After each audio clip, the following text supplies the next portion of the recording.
हरे कृष्णा। जब तक हमको ये मनुष्य जीवन मिला है तब तक हमको प्रेम से रहना चाहिए। उसके बाद हमको प्रेम में रहना पड़ेगा। प्रेम पता है ना, जब ये मनुष्य का देहांत हो जाता है तो उनके लिए फोटो बनाया जाता है। फोटो एक फ्रेम में बनाते हैं ना। तो हम लोग जब तक मनुष्य जीवन मिला है प्रेम से रहना चाहिए। बाद में फ्रेम का अंदर ही रहना पड़ेगा, हमको फोटो का अंदर रहना पड़ेगा। इसलिए भक्तों, जिसका पास स्वयं का फोटो नहीं है, फोटो निकाल के पहले से रख देना चाहिए। क्योंकि हमको भी ये दीवार का ऊपर लटका दिया जाएगा। हमारे जो बुजुर्ग लोग थे, जो हमारा पिताजी के पिताजी, दादाजी, परदादाजी है, ये लोग का जो फोटो है फ्रेम में रह गया है। ये लोग को फ्रेम में रखा गया और घर के ऊपर दीवार का ऊपर लटका दिया गया है। हमको एक दिन हमारा शरीर भी त्याग करना पड़ेगा। जातस्य ध्रुव मृत्यु। भक्तों, जो व्यक्ति, जो भी मनुष्य इस धराधार में जन्म लिया है तो उसको अवश्य मरना पड़ेगा। किस धन मिलेगा या नहीं मिलेगा उसमें कोई गारंटी नहीं है। कुछ पुत्र प्राप्त होगा या नहीं होगा कोई भरोसा नहीं है, परंतु अवश्य मिलेगा। क्या मिलेगा? मृत्यु मिलेगा, अवश्य मिलेगा। जातस्य ध्रुव मृत्यु। जो व्यक्ति जन्म लिया है अवश्य मरेगा। मरेगा तो मरेगा, कब मरेगा, कहाँ मरेगा, किस देश में मरेगा, किस भेष में मरेगा, कौन सा परिवेश में मरेगा, ये किसी को पता नहीं, परंतु मरेगा। ये जीव जाना एक दिन, ये जीव जाएगा एक दिन शरीर को त्याग करना पड़ेगा। कितने बड़े बड़े राजा हुए हैं, हाँ, ये संसार में आए थे, सब लोग चले गए हैं। इसलिए भक्तों, जब तक हमको मनुष्य जीवन मिला है तब तक हमको प्रेम से रहना चाहिए। बाद में फ्रेम का अंदर ही रहना पड़ेगा, हमको फोटो का अंदर रहना पड़ेगा। इसलिए भगवान भगवद गीता 18 अध्याय में स्वयं कृष्ण कहते हैं, एक सुंदर प्रसिद्ध श्लोक है, बहुत सुंदर श्लोक कहते हैं। कौन क्या कहते हैं? ब्रह्मभूत प्रसन्न आत्मा न शोचित न कांक्षति सम सर्वेषु भूतेषु मद्भक्तिम लभते परम।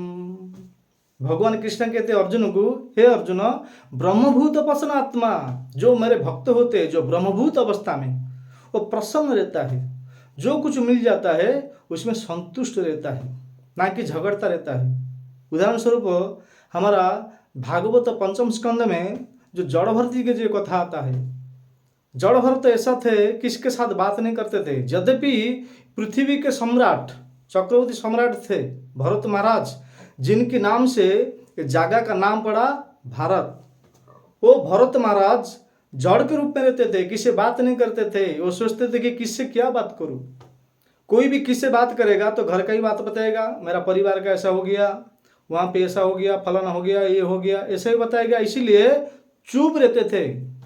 यदि भी सब कुछ मालूम था, विद्या सब पढ़ते थे, जानते थे, सब कुछ करते थे, परंतु वो चुप रहते थे, किसी बात नहीं करते थे। और उनका जो घर परिवार के जो लोग थे, जो कुछ बासी पखाल रहता था वो देते थे। वो लोग अच्छा अच्छा चीज खाते थे, अच्छा स्वादिष्ट खाद्य भोजन करते थे। उनको बासी सड़ा हुआ जो फेंकने वाला चीज है उनको देते थे। फिर भी ये भरत महाराज जड़ के रूप में रहते थे, जो कुछ मिलता था उसमें संतुष्ट रहते थे, भोजन करते थे, भगवान का स्मरण करते थे, संतुष्ट रहते थे। इसलिए भगवान कहते हैं ब्रह्मभूत प्रसन्नात्मा न शोचित न कांक्षति। वो चिंतन नहीं करता है, चिंता नहीं करता है, दुख नहीं करता है, मुझे ये नहीं मिला, वो नहीं मिला, संतुष्ट। संतुष्ट ही परम सुखम। जो व्यक्ति वास्तव में भक्तों, ये सत्य बातें है, जो व्यक्ति संतुष्ट रहता है उससे बढ़कर कोई व्यक्ति सुखी नहीं है। संतुष्ट रहता है, प्रसन्न रहता है। इसमें भगवान कहते हैं ना कि जो व्यक्ति प्रसन्न रहता है, न शोचित न कांक्षति, वो कभी दुखी नहीं होता है, हाँ, कभी वो चिंता नहीं करता है। संसार के लोग चिंतन में रहते, चिंता में रहते हैं। एक आचार्य जी कहते हैं कि जो चिंता और जो चिंता दोनों एक ही प्रकार का है। चित्ता और चिंता, चिंता जो है हमारे शरीर में जब तक प्राण है, जब तक चेतना है, जब तक आत्मा है, तब तक हमको ये चिंता जलाता है। जब तक हम जीवित रहते हैं चिंता हमको जलाता है। बाद में शरीर से जब आत्मा निकल जाता है, हमारा देहांत हो जाते हैं, हम जब मर जाते हैं, बाद में चित्ता ये शरीर को जलाता है। शरीर में जब तक प्राण चेतन आत्मा है तब तक हम लोग को चिंता जलाता है। वो चिंता, ये चिंता, घर की चिंता, धन का चिंता, परिवार का चिंता, कुटुंब का चिंता, परिवेश का चिंता, राज्य का चिंता, ये विभिन्न प्रकार की चिंता जब मनुष्य जीवित रहता है उसको जलाता है। बाद में शरीर को त्याग करना पड़ता है, बाद में चिता जलाता है। शमशान में जाते हैं तो हमको चिता जलाता है ना, सबको जलाया जाएगा, कोई रहेगा नहीं, कोई भी नहीं रहेगा, सबको जाना पड़ेगा। जातस्य ही ध्रुव मृत्यु, जो व्यक्ति संसार में जन्म लिया है उसको अवश्य मानना पड़ेगा। ये अटल सत्य, किसको धन मिलेगा या नहीं मिलेगा इसमें कोई गारंटी नहीं है। किसको संतान प्राप्त पुत्र मिलेगा या नहीं मिलेगा कोई गारंटी नहीं है। किसको धन दौलत और ये जो विभिन्न प्रकार का रिश्तेदार, अनेक अनेक सामग्री, संपत्ति और सत्ता, ये मिलेगा या नहीं मिलेगा भक्त कोई गारंटी नहीं है, परंतु अवश्य मिलेगा। एक चीज है, ये अटल सत्य है, मृत्यु मिलेगा, सबको मिलेगा। किसको जल्दी मिलता है, किसको लेट भी मिलता है। मृत्यु मिलेगा तो मिलेगा, कभी मिलेगा, कौन सा जगह में मिलेगा, कौन सा भेष में मिलेगा, कौन सा देश में मिलेगा, परिवेश में मिलेगा, कौन सा परिवेश में मिलेगा किसी को कुछ पता नहीं है, परंतु मिलेगा। अटल सत्य है, मृत्यु सबको मिलेगा। परंतु जो भगवान इसमें कहते हैं जो कुछ मिलता है उसमें संतुष्ट रहता है। हम लोग संतुष्ट नहीं रहते हैं। हम सोचते हैं हम लोग इतना परिश्रम किया है, इतना घंटा काम किया है, हम लोग को ये मिल रहा है, वो मिल रहा है, हम लोग को झगड़ते रहते हैं। नहीं, इसमें भगवान क्या कहते हैं, ब्रह्मभूत अवस्था में रहता है, वो चिंतन में रहता है, ना सोचते ना कांक्षाती, जो कुछ मिल जाता है उसमें संतुष्ट रहता है। हमारा सुदामा चरित्र में आता है, भागवत 10वें स्कंद में जो है ना, सुदामा जो भगवान का बहुत बड़े भक्त थे, ब्राह्मण भक्त थे, जो कुछ मिलता था उसमें संतुष्ट रहते थे। यद्यपि उनका पत्नी थे, 4 लड़का थे उनके, और हमेशा जाते थे केवल 7 घर से ही भिक्षा मांगते थे, 8 घर भी नहीं जाते। 7 घर से भिक्षा मांगते थे और वो भिक्षा को लेके आते थे, अपना पत्नी को खिलाते थे और 4 बच्चे को खिलाते थे। उनको जो मिलता था या नहीं मिलता था पानी पी के सो जाते थे, परंतु संतुष्ट रहते थे। संतुष्ट, ना सोचित ना कांक्षित, कभी चिंतन नहीं किया, चिंता भगवान का ही चिंतन नहीं किया, तो कभी अपना बारे में चिंता नहीं किया। चिंता सबको है। देखो बड़ो ये हनुमान जी जो भगवान का इतना बड़े शुद्ध भक्त क्यों हुए, उनको भी चिंता था, परंतु स्वयं का खुद का चिंता नहीं था। हनुमान जी को स्वयं को खुद का चिंतन नहीं था। किसका चिंतन था, रावण ये राक्षस पापिष्ट मेरे जानकी माता, प्रभु श्री राम के पत्नी मेरे जानकी माता सीता माता को कहाँ छुपा के रखा है, मैं कैसा ढूंढ के लाऊंगा, मैं प्रभु राम का पास कैसा लाके उनको छोड़ूंगा, ये चिंता रहता था। ढूंढते थे, खोजते थे, सीता माता कहाँ है। जब भी रावण लंका में गए, स्वयं अशोक वाटिका में थे सीता माता, वहां पे तो जान नहीं पाए, अलग अलग रूम में जाके चेक किए। जो कि रावण के धर्मपत्नी थे, एक ही रूम में गए मंदोदरी थे, एक रूम में और एक स्त्री थे। रावण के 100 स्त्री थे, 100 पत्नी थे, 100 पत्नी थे, सब रूम में जाते थे।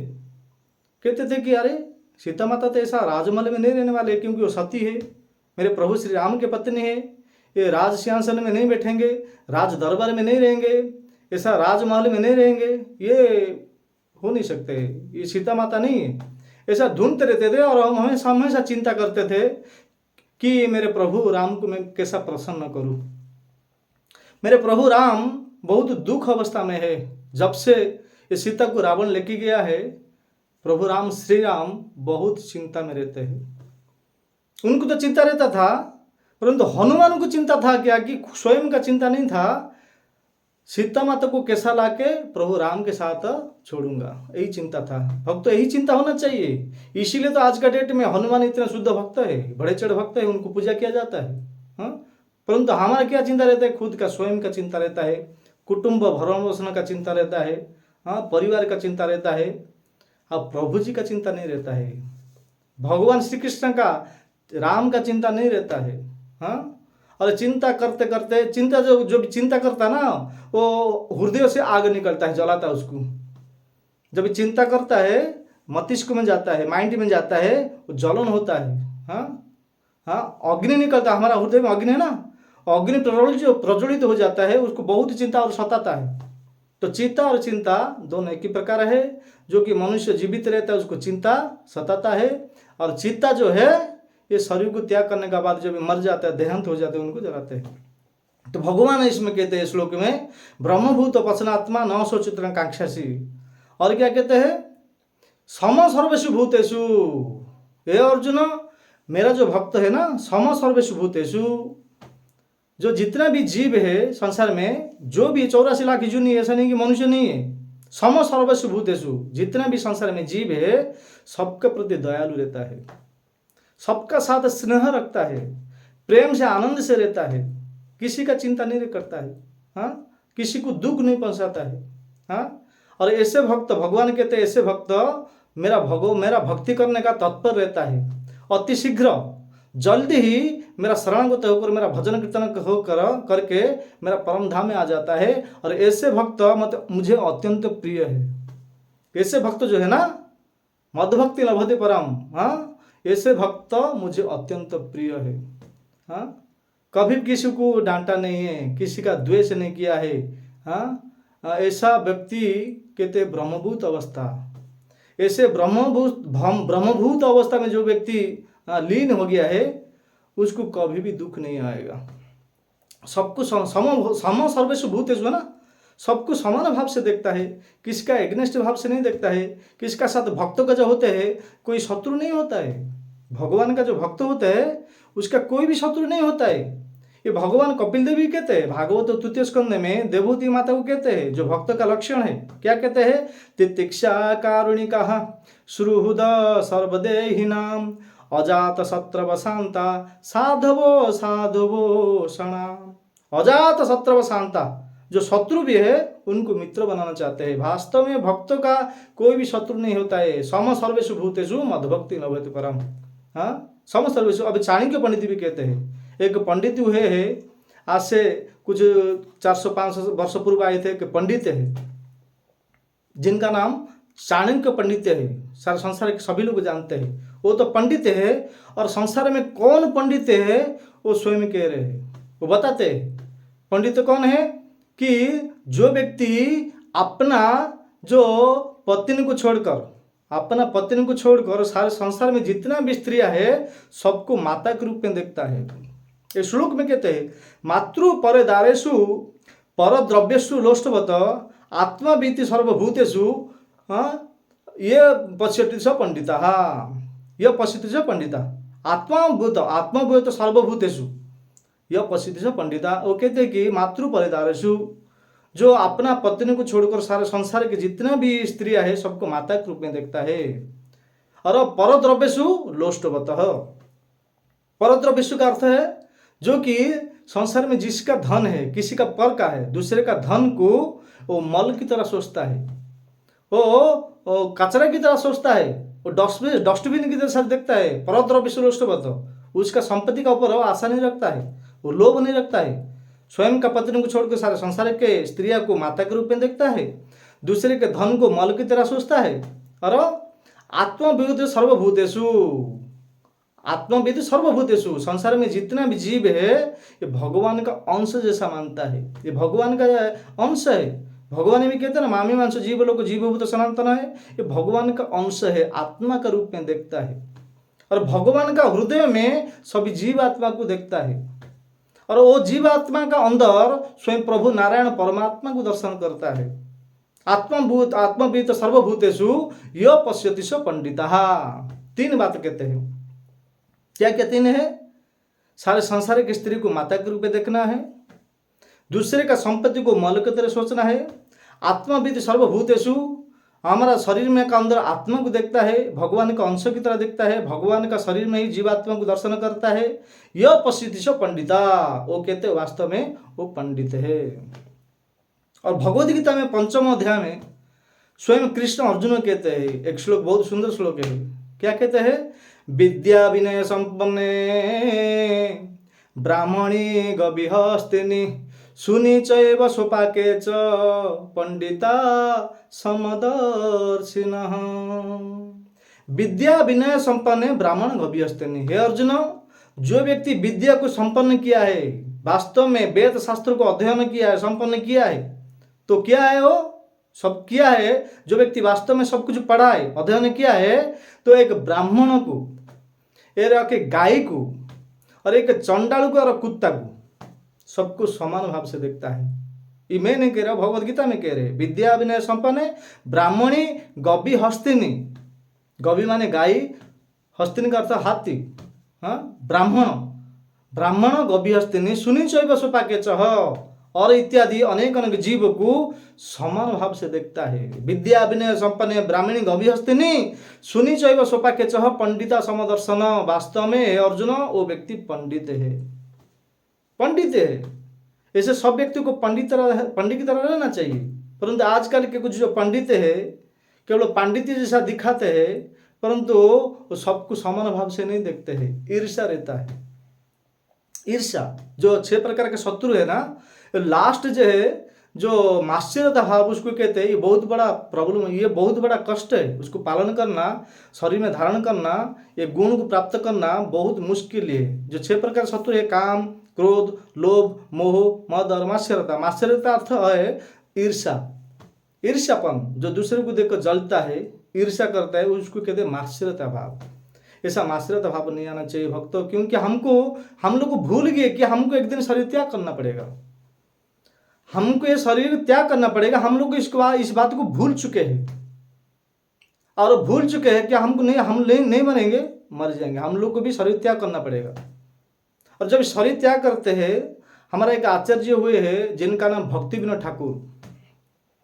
भक्ति विनोद ठाकुर एक लिखे है भजन में, और उनके लेख में लिखे है कि जब ये सुंदर शरीर है, जो 80 किलो का शरीर है, हाँ, कोई कोई व्यक्ति का जो बहुत बड़े मोटे मोटे रहते हैं ना, 80 किलो का, 100 किलो का रहते हैं, 100 किलो का शरीर है, मान लीजिए 80 किलो का, 100 किलो का शरीर है।